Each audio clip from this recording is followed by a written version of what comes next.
I'm doing this because I want to save this airplane. That's why I did it.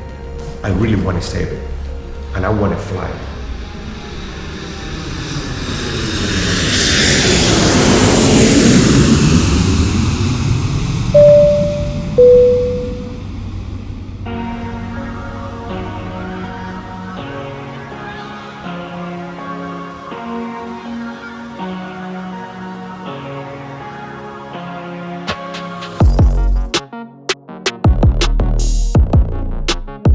Looking at the new home of the C17.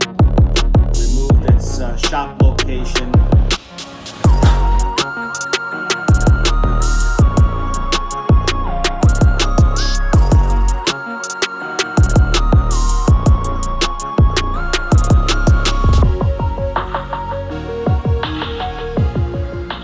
Okay, also we've got over a big hurdle, right? As far as I guess what the big question is, a lot of people were wondering, a plane this size and weight, because it's almost 300 pounds. Yeah.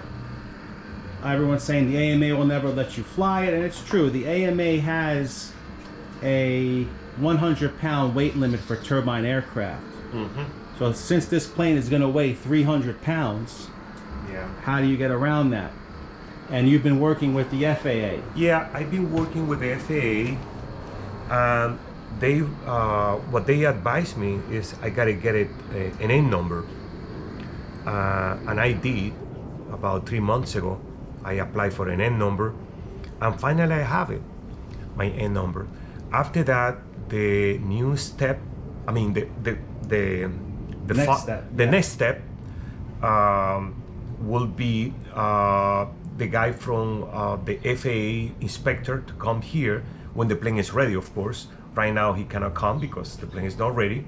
And then we're gonna have the what they call it the airworthiness certificate after that. But so far we have an N number.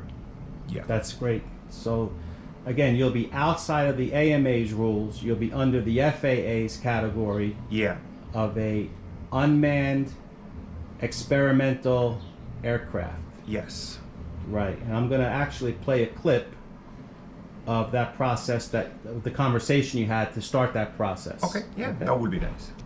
I told them, Dad, that I contacted the Saddlebrook Mido a couple of times. I left a couple of messages that nobody's answered, so hopefully they, but Paul did mention that,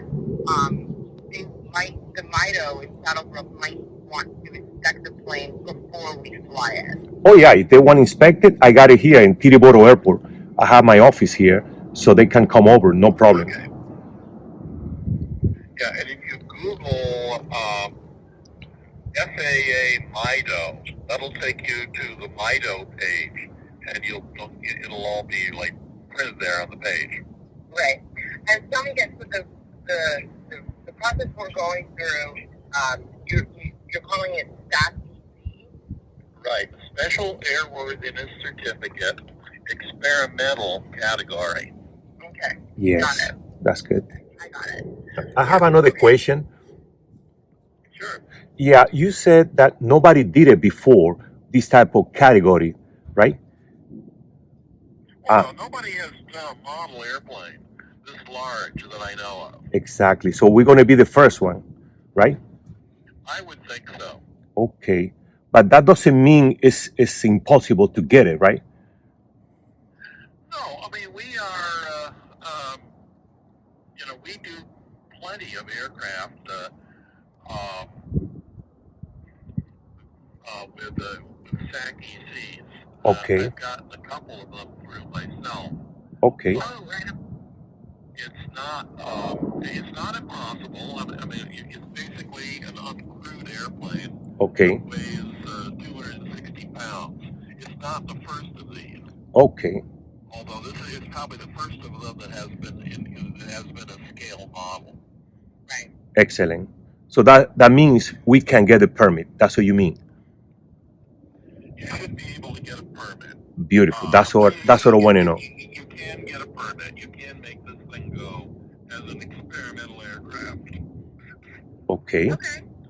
That sounds great. Okay. In the meantime, I'm going to register an N number. Yes, for we're gonna need an the N number. Master. Yes, Yeah, definitely. I'm going to do that right away. Okay, beautiful, Stephanie. Thank you So so much. explain to me what that phone call was all about. Well, I was talking with a guy at the FAA, and he said that it's not impossible to get a permit to fly the C-17. So we're just gonna follow all the requirements, and that way we're gonna have the permit. The first thing is we need an N number, like any aircraft, because it's an experimental airplane and it's gonna fly. So they require to have a N number because of the weight of the aircraft. Okay, so, So when that- you get the N number and you get the he has to come here and inspect the plane. Someone from the Yes. FAA will come over. Yes, from Saddlebrook. They have the FAA in Saddlebrook here in New Jersey. So they're gonna send someone to inspect the aircraft, of course. And when it's inspected and it's got the green light that it can fly, where do you go fly it? Well, that I don't know, but Okay. I will tell you, when the plane is ready to go. Very good. If you remember, 3 months ago, I sent an application for an N number to the FAA agent, and finally yesterday I got my N number, which is November 295 Lima Victor, for the C-17 right here. So right now I have the N number, so I gotta follow the step. So I need an inspector to come here, and that way they're gonna give me the okay to fly this plane in any airport. Will they be giving you an airworthiness certificate? Yes, airworthiness certificate. Congratulations. That's Good. amazing. And then you have a serial number as well. I have a serial number right here. Yeah, Excellent. If you want to get it closer. Well, I could just see Yeah. the certificate. And I need to have a copy inside the plane. Every time that I fly the plane, I need to have a copy. And now this is an FAA N number. This is nothing to Yes. do with the AMA. No. This No, is this is strictly an federal. AMA. Strictly This is- Federal Aviation Yeah, this is Administration. strictly Yes. federal. Okay. Yeah. So finally, I got the paper. Congratulations. Thank you. All right, man. Yeah, everything is working flawless now. Before it was a mess. But And now if you move the steering left and right, let me see from the top again. Yeah, man, this came out great. Plenty of steering on that. Oh yeah. I mean, when we program it, we Yeah. can have a taxi steering and a takeoff steering, so you're not Exactly. so sensitive.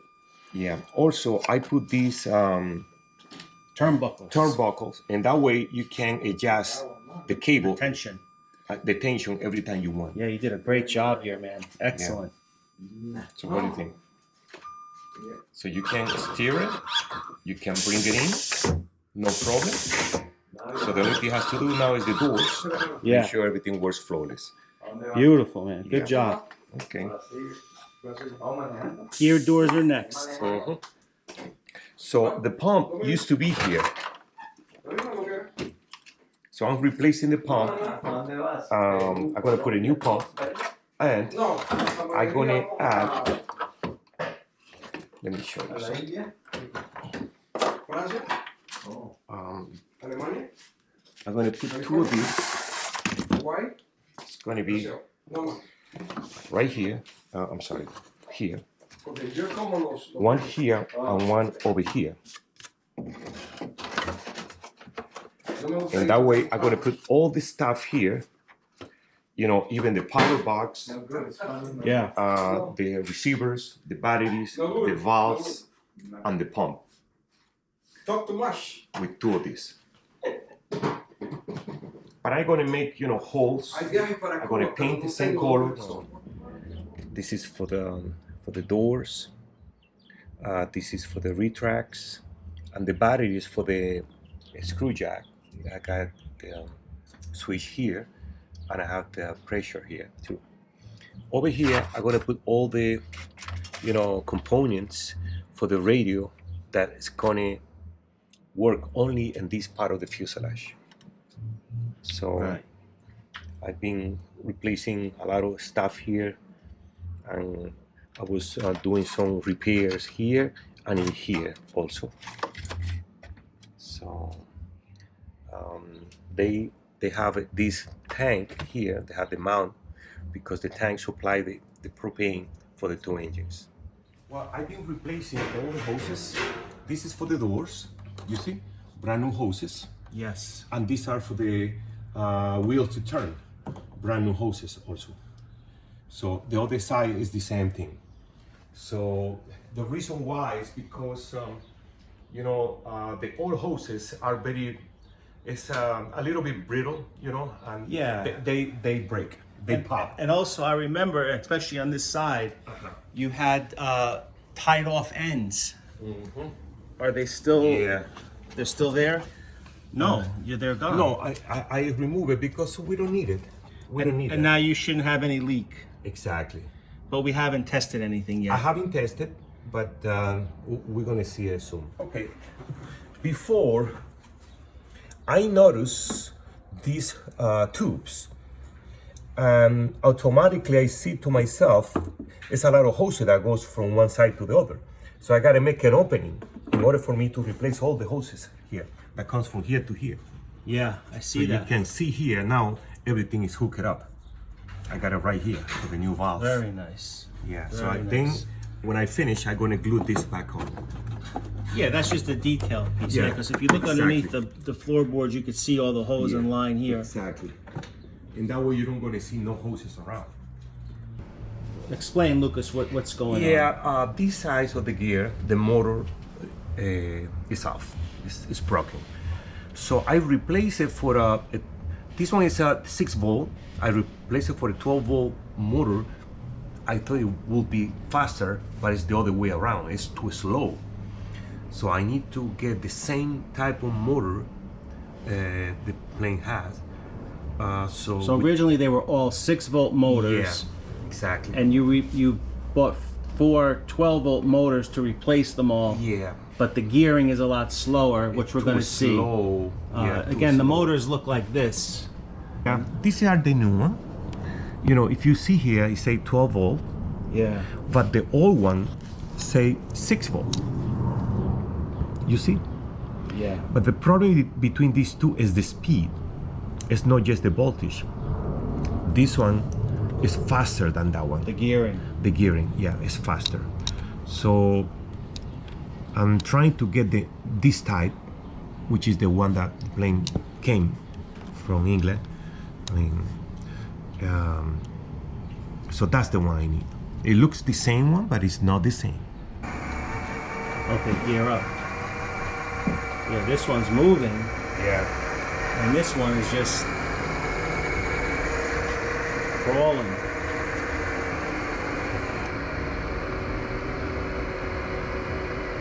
Yeah, it's a lot slower. I mean, it still has to go It was all slow. this distance Yeah, to hit the limit switch. Paddle switch. Yeah, it's too slow. Yeah, way too slow. But anyway, that's what's been going on. So we were able to order the new motor today.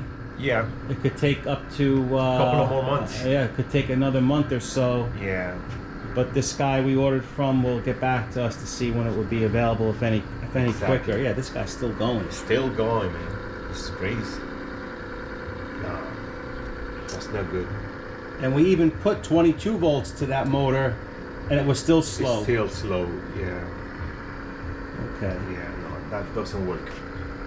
We're gonna have to cancel those motors. Yeah. It's still going.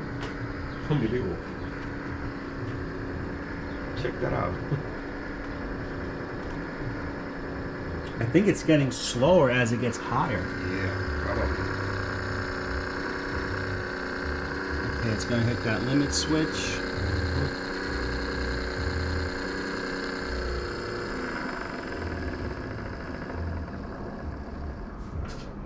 And it stopped. And then if you were to go down now, will it go down? Let me see.